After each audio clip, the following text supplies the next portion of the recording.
Bonjour, bonsoir, bienvenue à tous et à toutes, j'espère que vous allez bien. Alors on se revoit pour un nouveau direct et je suis vraiment ravi de vous retrouver, merci de votre fidélité. Et aujourd'hui on va parler du biceps, on va parler du biceps sous plusieurs angles, par exemple pour soulager la douleur. Dans un contexte de rééducation aussi, quand on veut guérir d'une blessure, mais quand on veut reprendre la forme, quand on veut reprendre de la force aussi dans les épaules.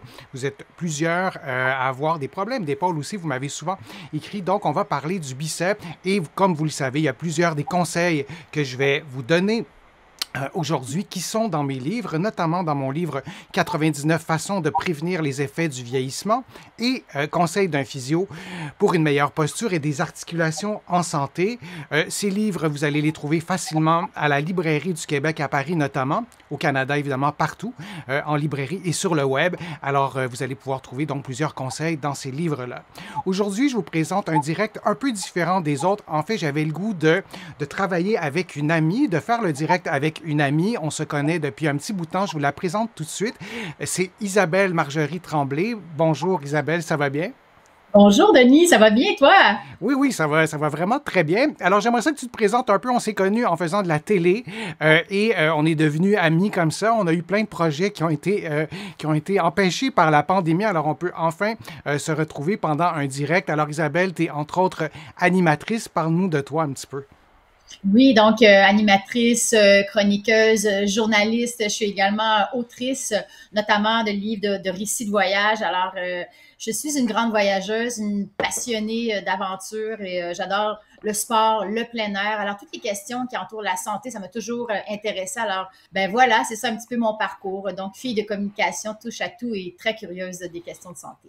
Quels mouvements sont exécutés par le biceps? On va y aller de façon très méthodique pour s'en souvenir. Et ce que je vous montre en même temps, ce sont des exercices. Alors, vous avez posé plusieurs questions. Qu'est-ce qu'on peut faire pour augmenter la masse musculaire, pour avoir des bras un peu plus forts?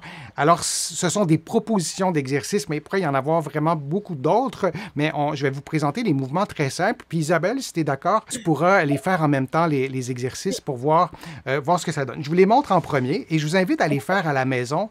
Et là, vous pourriez me dire, ouais, mais ça, c'est vraiment un exercice hyper simple parce qu'on a vraiment besoin de se faire montrer ça.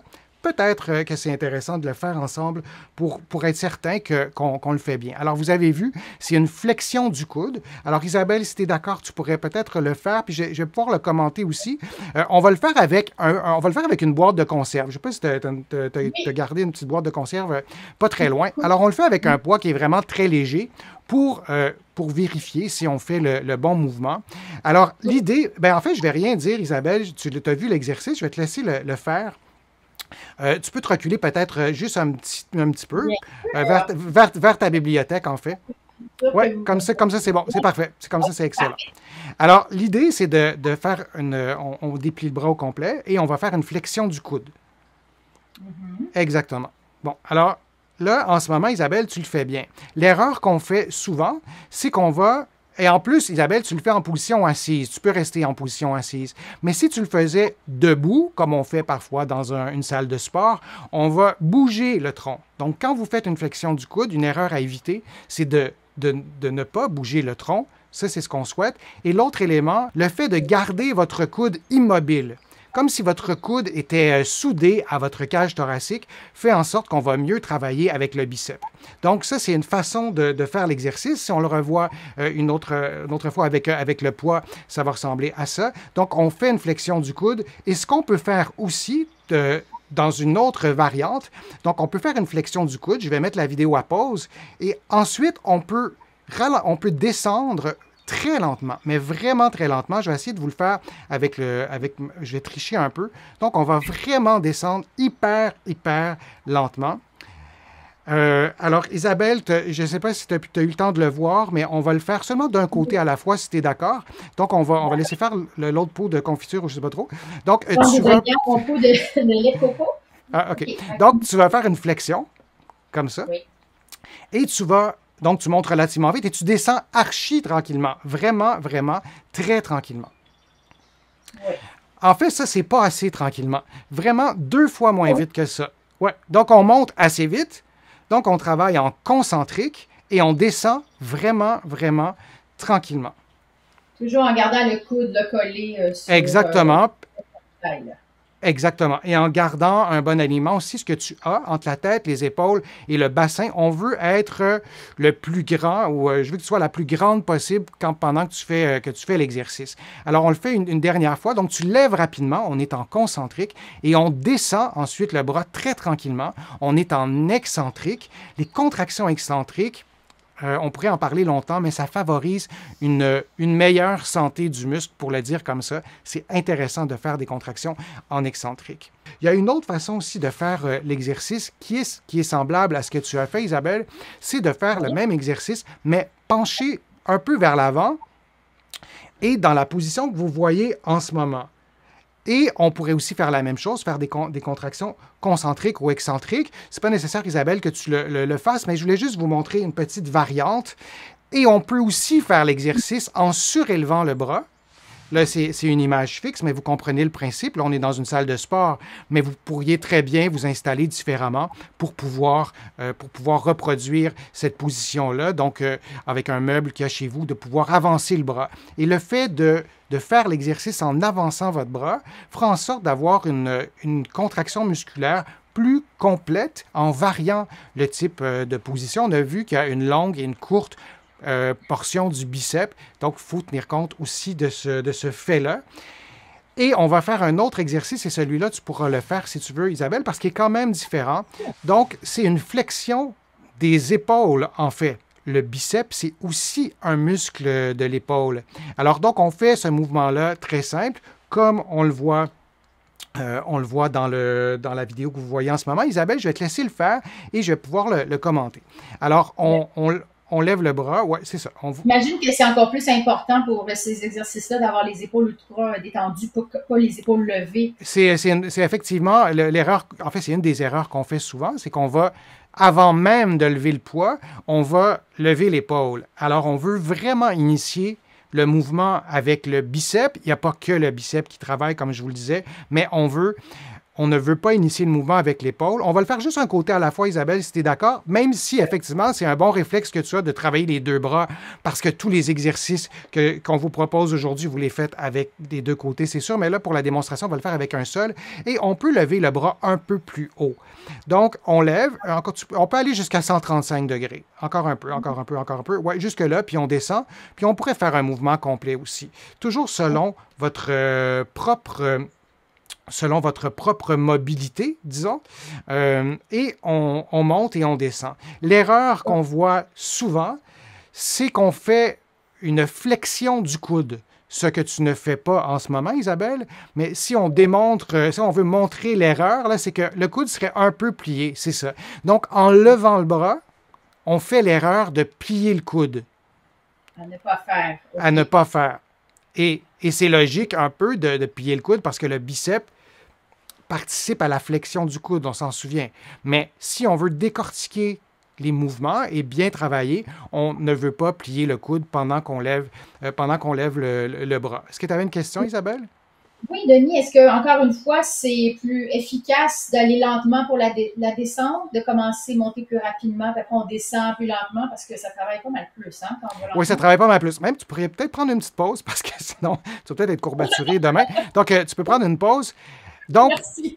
Donc, ça me permet de préciser, si on monte et on descend à une vitesse constante dans les deux directions, on travaille en partie en concentrique et en partie en excentrique. On veut, idéalement, dans un entraînement, on veut avoir des contractions excentriques et des contractions concentriques. Donc, le but du direct d'aujourd'hui, c'est de vous donner des outils spécifiques au biceps, mais on se souvient, on retient qu'on veut avoir les deux types de contractions. En rééducation, dans certains cas, par exemple, si on veut favoriser l'adaptation du muscle, en quelque sorte, si on veut que le muscle se répare mieux, là je simplifie un peu, mais les contractions excentriques sont particulièrement associées à des mécanismes biochimiques. Il y a des patients qui vont avoir, ou des personnes qui vont avoir de la difficulté à monter le bras comme ça, le poids tendu, mais ils vont être capables de descendre parce que c'est un peu plus facile de contrôler la descente que de le monter en premier lieu. Ça fait qu'on peut faire une petite variante aussi. Isabelle, on va le faire ensemble. Je vais te le décrire au fur et à mesure. Donc, tu vas te replacer dans la même position, mais tu ne vas pas lever le poids tout de suite. Donc, tu prends ton poids dans ta main et je l'ai dit à tout le monde, vous prenez un poids qui est proportionnel à votre force, mais tu ne lèves pas le poids tout de suite. Donc, on va vraiment y aller à partir de 0. OK, alors je te montre l'exercice. Tu vas plier ton coude en plaçant la boîte de conserve sur ton biceps. Tu vas lever ton bras comme si tu voulais placer la boîte de conserve au plafond. Tu restes là et tu descends tranquillement, le bras tendu. Exactement, sans jamais plier ton coude. Alors, il y a peut-être exactement, c'est parfait. Ouais. Alors, cette façon. Mais il est un peu crispé. Pardon? Tu le vois pas, mais je suis un peu crispé, là. C'est pas bon. Oui, oui. Et puis là, en fait, nous, on ne joue pas un jeu, là. Je suis vraiment en train de te montrer les exercices. On ne les a pas répétés avant. Un peu comme vous, à la maison, vous allez faire l'exercice. Alors, cette façon de faire, dans certains cas, ça permet de travailler en excentrique. Donc, tu le refais une dernière fois, Isabelle. Et là, fais-le va jusqu'en bas et tu vas pouvoir le faire en concentrique. Tu vas lever ton bras. Donc, tu lèves ton bras comme ça, exactement. Donc, cette façon de faire-là jusqu'en haut, cette façon de faire-là, parfois, est trop difficile. Alors, c'est une façon de faire l'exercice en concentrique ou en excentrique. Et je vous donne aujourd'hui différentes façons de le faire. Donc, le biceps fait la flexion du coude, mais fait aussi la flexion antérieure de l'épaule. Il ne faut jamais l'oublier. Et dans la rééducation du biceps, on doit absolument en tenir compte. Il y a un autre mouvement aussi qui est fait par le biceps, c'est le mouvement de supination. Ce n'est pas un terme qu'on utilise dans la vie de tous les jours. Aujourd'hui, j'ai fait une supination. Je vais vous montrer le mouvement.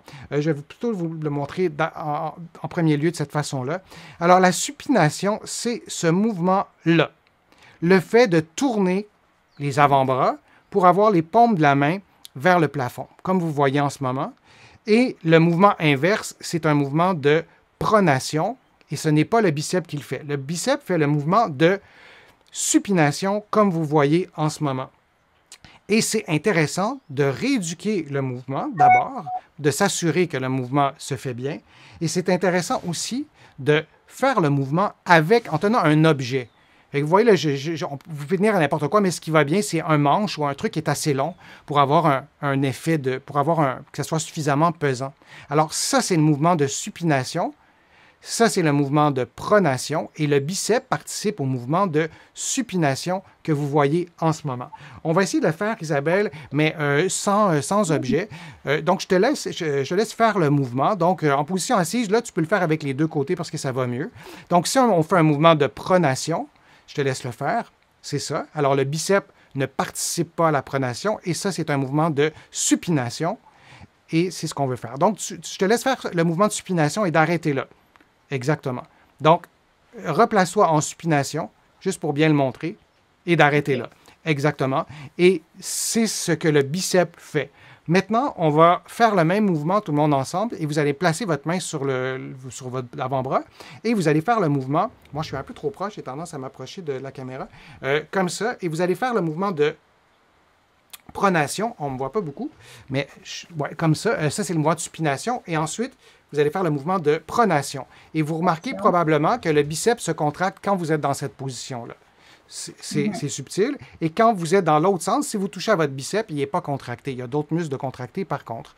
Alors, vous vous souvenez que le biceps participe aussi au mouvement de l'avant-bras à différents niveaux. Et tout ça en n'oubliant pas qu'il y a d'autres collaborateurs à tous ces mouvements-là. Le biceps ne fait pas seulement un mouvement, mais participe à plusieurs mouvements avec d'autres muscles aussi. Je vous remercie de votre participation. C'est toujours chouette de vous voir, oui, et de lire vos questions dans le fil de discussion. Vous savez, vous pouvez contribuer à mes plateformes. Vous allez sur mon site, le www.denisfortier.ca. Vous pouvez faire une contribution financière, mais vous pouvez contribuer par des clics aussi. Ça fait vraiment une différence. Ça permet de vous présenter des contenus gratuits. Vous allez trouver mes livres aussi un peu partout en librairie au Canada et aussi de l'autre côté de l'Atlantique. Ces livres vous seront peut-être utiles, notamment dans un contexte de problème avec les biceps. Et vous pouvez aussi contribuer, dernière chose, avec un nouvel élément qui est apparu sur YouTube. C'est écrit « Merci » avec un petit cœur. Alors, vous pouvez contribuer directement là. Je veux te remercier, Isabelle. Vraiment, merci beaucoup de ta participation. Ça a été vraiment très agréable. Ça me fait plaisir. Merci pour ce contenu, puis de t'être servi de moi aussi pour démontrer. J'espère que j'ai pas fait trop d'erreurs, hein. C'était parfait. En fait, l'idée, c'était de faire des erreurs pour pouvoir voir justement l'erreur et de ne pas la reproduire à la maison. Et il y avait beaucoup de commentaires dans le direct que tu as peut-être pas vu parce toi, où tu es placé, tu vois pas les commentaires en direct, tu les vois après. Et donc, qui était content de cette formule-là. Alors, je te remercie, Isabelle. Merci à tous et on se revoit pour un prochain direct. À bientôt.